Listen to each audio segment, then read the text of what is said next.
পুত্রের সঙ্গে তুমি বন্ধুর মতো ছিলে, তেমন করে জীবনের শেষ দিন পর্যন্ত তোমাকে কাছে পাবো। দিয়ে যাও কৃষ্ণ, সেই সেই বর আমায় দিয়ে যাও। ভগবান কৃষ্ণ রথ থেকে নেমে এসে পিসিমাকে বললেন, পিসিমা, হে তুমি কি চাইছো? এত কষ্ট পেয়েছো তুমি? পাশে ভীম বলছে, মা তোমার কি কষ্ট, দুঃখ, যন্ত্রণা, তোমার কি স্বাদ মেটেনি? তুমি আবার কেন চাইছো মা? মা বলে উঠলেন, ওরে ভীম, দুঃখ ছিল বলেই তো কৃষ্ণ আমাদের সঙ্গে ছিল। আজ দুঃখের অবসান ঘটেছে, তাই কৃষ্ণ ছেড়ে চলে যাচ্ছে। বাবা, এই জগতে সেটাই তো ভালো, দুঃখ পেয়েও যদি কৃষ্ণকে সাথে পায়, এর মতো সুখ, এর মতো শান্তি আর তো কিছুতে নেই। সোনার সিংহাসনে বসে থাকলে যদি কৃষ্ণহারা হতে হয়, সেই সোনার সিংহাসন আমি চাই না। যুধিষ্ঠির, নেমে আয়, ওই সিংহাসনে বসলে জনমের মতো কৃষ্ণহারা হতে হবে। নেমে আয়, ওই সুখ আমি চাই না বাবা। চল, আমরা যেমনটা বনে জীবনে কাটিয়েছি, বাকি দিন তেমন বনেই কাটাবো। ভগবান কৃষ্ণ চোখের জলে বুক ভাসিয়ে কাঁদছে। পিসিমা, এত ভালোবাসো তুমি আমায়, যে কিনা সোনার সিংহাসন পরিত্যাগ করতে চাও। পিসিমা, আমি তোমার ভালোবাসায় বাধা পড়ে গেলাম। আমি কথা দিচ্ছি পিসিমা, তুমি যখনই আমায় ডাকবে, আমি তোমার সামনে এসে ধরা দেব, কথা দিলাম। এটাই তো ভক্তের চাওয়া মা। আমরা সুখ পেলে দুঃখ পেতে চাই না, কিন্তু দুঃখ আছে বলেই কৃষ্ণ সহায় আছেন। দুঃখ আপনার আছে বলেই আপনি গোবিন্দকে স্মরণ করছেন। যখন সুখ চলে আসবে তখন আর তাকে ডাকবেন না। শাস্ত্রে বললেন, দুঃখ পায় সে হরি ভাজে, সুখ না ভাজে কই, সুখ মে যে হরি ভাজে, দুঃখ কাহা সে হয় রে মনোয়া, দুঃখ কাহা সে হয়। যেই না বলেছে যে প্রভু আমার মনে বাসনা, বৃন্দাবনে গিয়ে কৃষ্ণ ভজন করব আর রাধা গোবিন্দের যুগল দর্শন পাবো। গৌর হরি বললেন, গোবিন্দ তোমার যে বাসনা, আমারও সেই একই বাসনা। আহা, পরীক্ষা করতে করতে যাচ্ছে বা একটার পর একটা পরীক্ষা করছে গোবিন্দকে। পরীক্ষা করতে করতে আবার গৌর হরি সবাইকে ফেলে একাকী অনেক দূরে এগিয়ে গেছে। এখন ভক্তরা দেখছে, তাই তো বারবার প্রভু এগিয়ে যাচ্ছে, আর ডাকবো না। তিনি তো জানেন আমরা পিছনে আছি, তাই বারবার তাকে ডেকে লাভ নেই, তিনি আগে আগে যাচ্ছে, যাক। ভক্তরা পশ্চাতে, গৌরহরি আগে আগে যাচ্ছে। পথে যেতে যেতে হঠাৎ গৌরহরি কণ্ঠটা শুকিয়ে যাচ্ছে বাবা, পিপাসা পেয়েছে। এখন তৃষ্ণার্ত হয়ে তিনি পথে কৃষ্ণ নাম গাইতে গাইতে যাচ্ছেন, আর মনে মনে বলছেন, হে কৃষ্ণ, কোথাও যদি একটু জল পেতাম, তৃষ্ণা নিবারণ করতাম। নিতাই গৌর হরি বল। মুখে বলতে বলতে যাচ্ছে, যেতে যেতে কি হলো, গভীর বনের ভিতর দিয়ে রাস্তা দিয়ে যাচ্ছে, আর মনে মনে বলছে, হে কৃষ্ণ, একটু যদি কোথাও জল পেতাম, বড্ড তৃষ্ণা পেয়েছে, একটু তো তৃষ্ণা নিবারণ হতো। যাচ্ছে, হঠাৎ দেখছে কি এক গোয়ালা, তিনি কাঁধে করে বাঘ সাজিয়ে, মানে ঘোলের ভাণ্ড সাজিয়ে একটা বাঘ কাঁধে করে নিয়ে আসছে, আর চিৎকার করে বলছে, ঘোল নেবে গো, ঘোল, ভালো ঘোল আছে। গৌরহরি ভাবছে, বাবা, আমি চেয়েছি জল, আর কৃষ্ণ কৃপা করে আমার জন্য ঘোল পাঠিয়ে দিয়েছে। ও গোয়ালা, হ্যাঁ বলুন, তোমার কাছে ঘোল আছে? আছে গো, আছে। এদিকে এসো, এদিকে এসো। কাছে ডেকে নিয়েছে, ডেকে নিয়ে বলছে, জানো গোয়ালা, আমার বড্ড তৃষ্ণা পেয়েছে, এক ভাণ্ড ঘোল দাও দেখি। যেই না বাঘটা নামিয়ে এক ভাণ্ড ঘোল দিয়েছে গৌরহরিকে মা, গৌরহরি বলছে, শোনো, ওই ছোট ভাণ্ডে আমার হবে না, যেটা সবচেয়ে বড় আছে ওটা আমাকে দাও।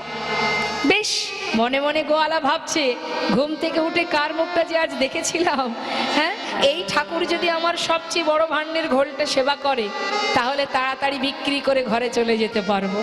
যাক, দিনটা আজ আমার বড় ভালোই যাচ্ছে। তাড়াতাড়ি করে ছোট ভাণ্ডগুলি নামিয়ে বড় ভাণ্ডটা প্রভুর হাতে দিয়েছে।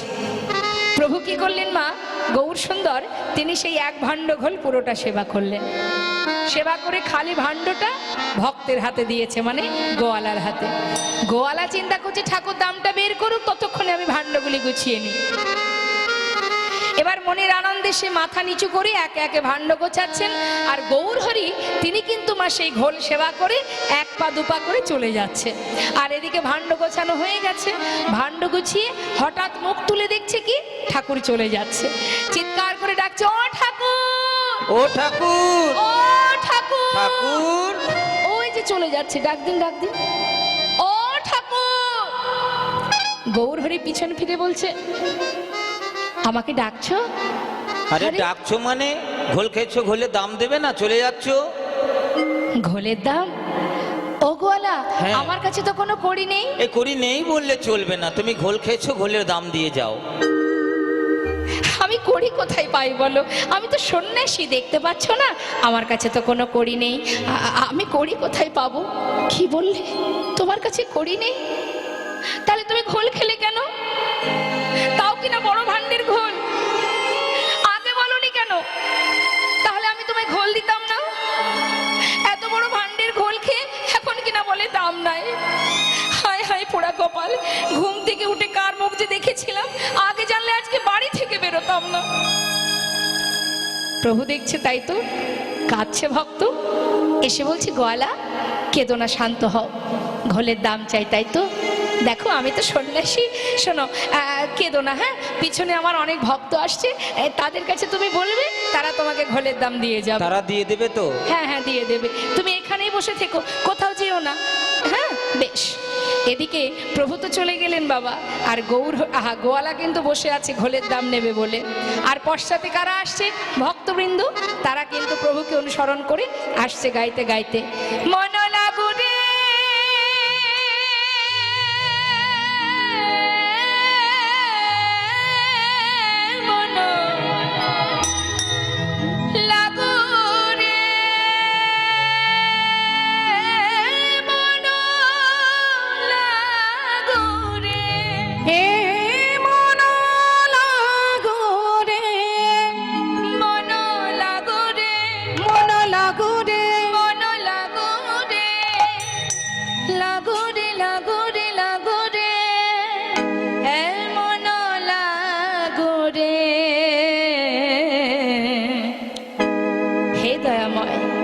তোহারি চরণে মন লাগো রে, তোমারি চরণে মন লাগো রে, তোমারি চরণে মন লাগো রে, মন লাগো রে,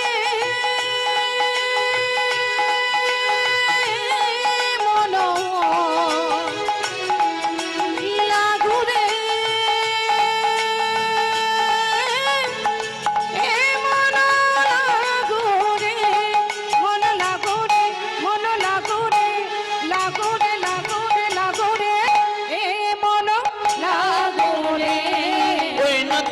তোমারি চরণে মন লাগো রে, তোহারি চরণে মন লাগো রে, আজ তোমারি চরণে মন লাগো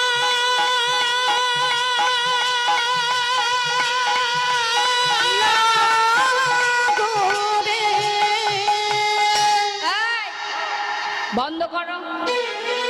কে বলছে কথাটা? মা। ওই যে পথে যিনি বসে আছেন, যেই বলেছে বন্ধ করো, ভক্তরা চমকে উঠেছে। কি ব্যাপার, কি চাই?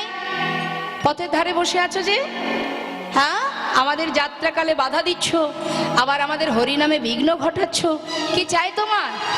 গোয়ালা বলছে, দেখো সেই থেকে বসে আছি, ঘোলের দামটা দাও তো দেখি আমি যাই। ঘোলের দাম? কে খেয়েছে তোমার ঘোল? গোয়ালা বলছে, আমি তাকে চিনি না, তবে তোমাদের সঙ্গের সঙ্গী, আমাদের সঙ্গের। এই ঘোল খেয়েছো? এই গোয়ালার কাছ থেকে ঘোল খেয়েছো? এই খেয়েছো? কি গো বা, আপনারা ঘোল খেয়েছেন? খাননি? এদিকে আপনারা খেয়েছেন কি ঘোল গোয়ালার কাছ থেকে? খাননি তো? আচ্ছা, কেউ যদি ঘোল না খায়, ঘোলের দাম কে দেবে? আগে বলো কে খেয়েছে? গোয়ালা বলছে বললাম তো আমি চিনি না, তোমাদের সঙ্গের সঙ্গী, তোমাদেরই সঙ্গের সঙ্গী। না আমি তাকে চিনি না। না নামও জানি না। হ্যাঁ সেটা যদি বলো একটু একটু বলতে পারো। তাহলে বলো দেখি দেখতে কেমন, শুনবে? হ্যাঁ এমন মানুষ না আমি এর আগে কখনো দেখিনি। নবীনা যৌবন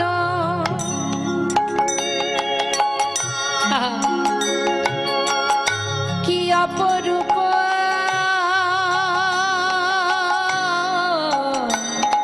রূপে মাধুরী,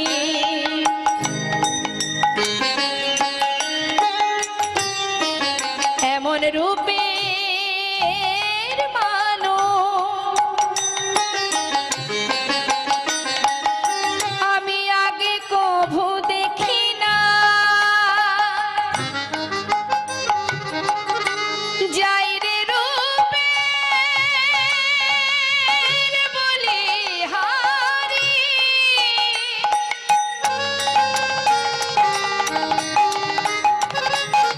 কি অপরূপ রূপে মাধুরী।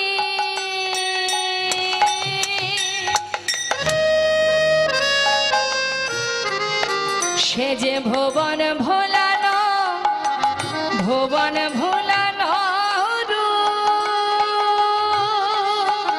না না দেখি না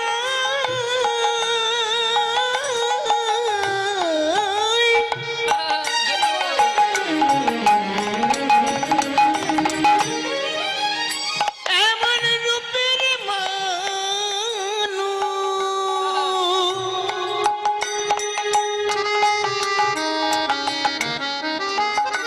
ওই না রূপে ভুলানো রূপ মাধুরী।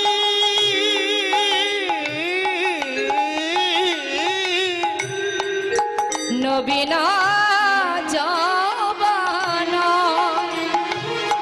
গলিত কাঞ্চন কোটি তটে রাঙাবা। দেখিলাম নবীন যৌবন গলিত কাঞ্চন,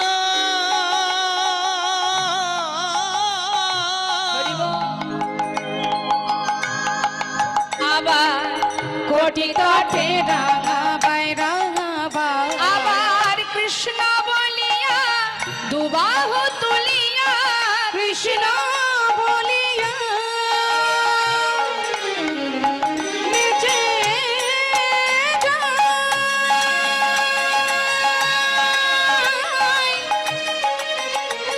মুখে কৃষ্ণ কৃষ্ণ কৃষ্ণ বলে প্রেমানন্দে বাহু তোলে। মুখে কৃষ্ণ বলিয়া বাহু তুলিয়া নাচিয়া নাচিয়া যায়, নাচিয়া নাচিয়া যায়। কাঁচা সোনা কাঁচা সোনা কাঁচা সোনা কাঁচা সোনা দেখে মনে হলো কাঁচা সোনা। আমার দেখে মনে হলো যেন কাঁচা সোনা। দাঁড়াও দাঁড়াও দাঁড়াও দাঁড়াও, কাঁচা সোনার মতো দেখতে জগতে তো একজনই আছে গো মা, যিনি আমার গৌর হরি। হ্যাঁ আচ্ছা এতক্ষণে বুঝলাম সে ঘোল খেয়ে দাম দিতে পারেনি, এই তো কথা। বলি ও গোয়ালা, তিনি যেমন তোমায় দাম দিতে পারেনি, আমরা তো তারই সঙ্গী, আমরা করি কোথায় পাই বলো? কি বললে? তোমাদের কাছেও করি নেই? ওই ঠাকুর যে বললেন তোমাদের কাছ থেকে দাম নিতে, হায় হায় হায়, ওই ঠাকুর মিথ্যে কথা বললো, কোনো দিন ভালো হবে না, তার কখনো ভালো হবে না। একা একা বসে বসে কপাল চাপড়িয়ে কাঁদছে মা। আর ভক্তরা কি করবে, তারা তো আর দাম দিতে পারছে না, তারা লজ্জা পেয়ে পাশ কাটি কাটি সবাই চলে যাচ্ছে। গোয়ালা চিন্তা করছে কি আর করব, সব দিন তো আর সমান লাভ হবে না, আজকের দিনে যা হলো তা হলো, আর বিক্রি কিনি করবো না, যাই ঘরে চলে যাই। এই বলে যেই না বাঘটা কাঁধে নিতে যাবে, হঠাৎ দেখছে বেজায় ভারী, নেতাই গৌর হরি বল। এত ভারী কেন? বড় ভাণ্ডের ঘোল খেয়েছে ঠাকুর, আমার বাঘ তো হালকা হবার কথা, ভারী হলো কি করে? দেখি তো। ছোট ভাণ্ডগুলো নিচে নামাচ্ছে, সবগুলো নিচে নামানোর পর যে ভাণ্ডের, অর্থাৎ যেটা বড় ভাণ্ড, সব থেকে বড়, সেই ভাণ্ডের ঘোল খেয়েছেন আমার গৌর সুন্দর। সেই ভাণ্ডের দিকে যখনই লক্ষ্য দিয়েছে মা, দেখছে কি কানায় কানায় পরিপূর্ণ স্বর্ণ মুদ্রা। সেই বাঘ ফেলে দিয়ে ছুটতে ছুটতে যাচ্ছে, গৌর হরি গৌর হরি। ছুটে গিয়ে গৌর হরি চরণ দুটো জড়িয়ে ধরে আছড়ে পড়েছে চরণ তলে। হরি বল, হরি বল। আমায় ক্ষমা করো দয়াময়, ক্ষমা করো, আমি তোমায় চিনতে পারিনি দয়াময়, আমি কি করলাম? আমি ভুল বুঝে তোমাকে কত কটু কথা বলেছি, আমায় তুমি ক্ষমা করো দয়াময়, ক্ষমা করো। হে প্রভু, কৃপাই যদি করবে তবে এমন ভাবে কেন করলে বলো দয়াময়? না জেনে না বুঝে আমি যে কত কটু কথা বলেছি, আমায় তুমি ক্ষমা করো, আমি অপরাধ করেছি, তুমি ক্ষমা করে দাও। চরণ ধরে কাঁদছি, প্রভু গয়া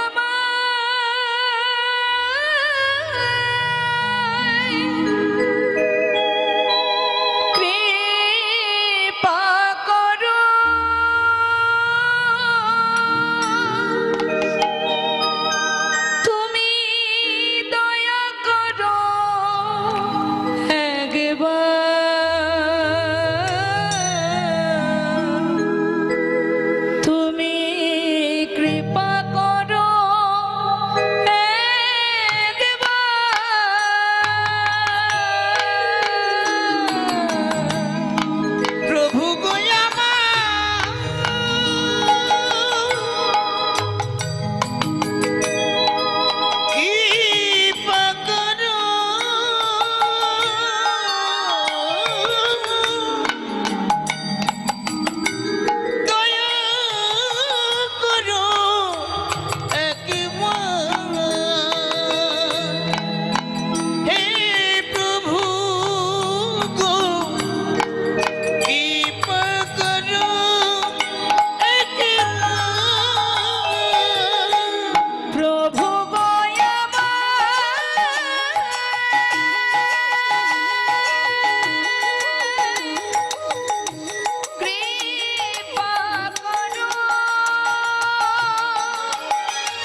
গোয়ালা,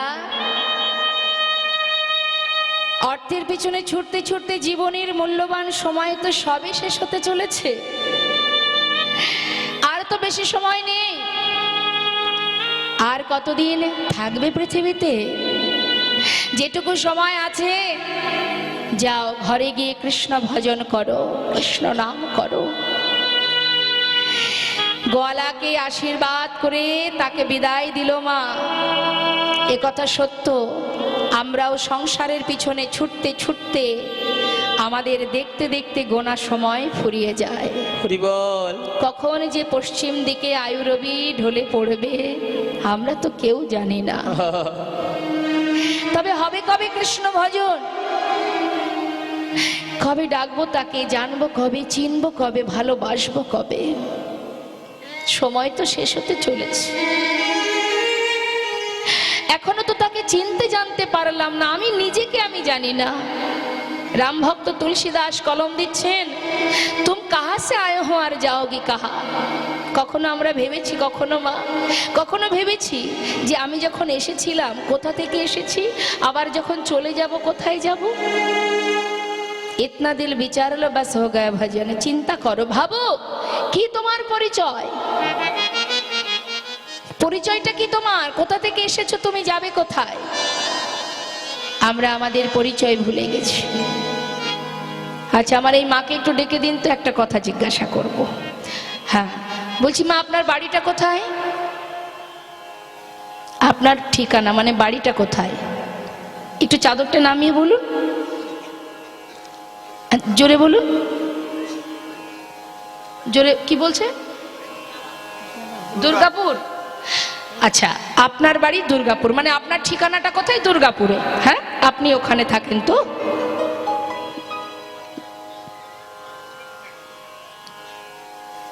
দুর্গাপুরে থাকেন না? মানে দুর্গাপুরে আপনার বাড়ি তো, সেটাই জিজ্ঞাসা করছি।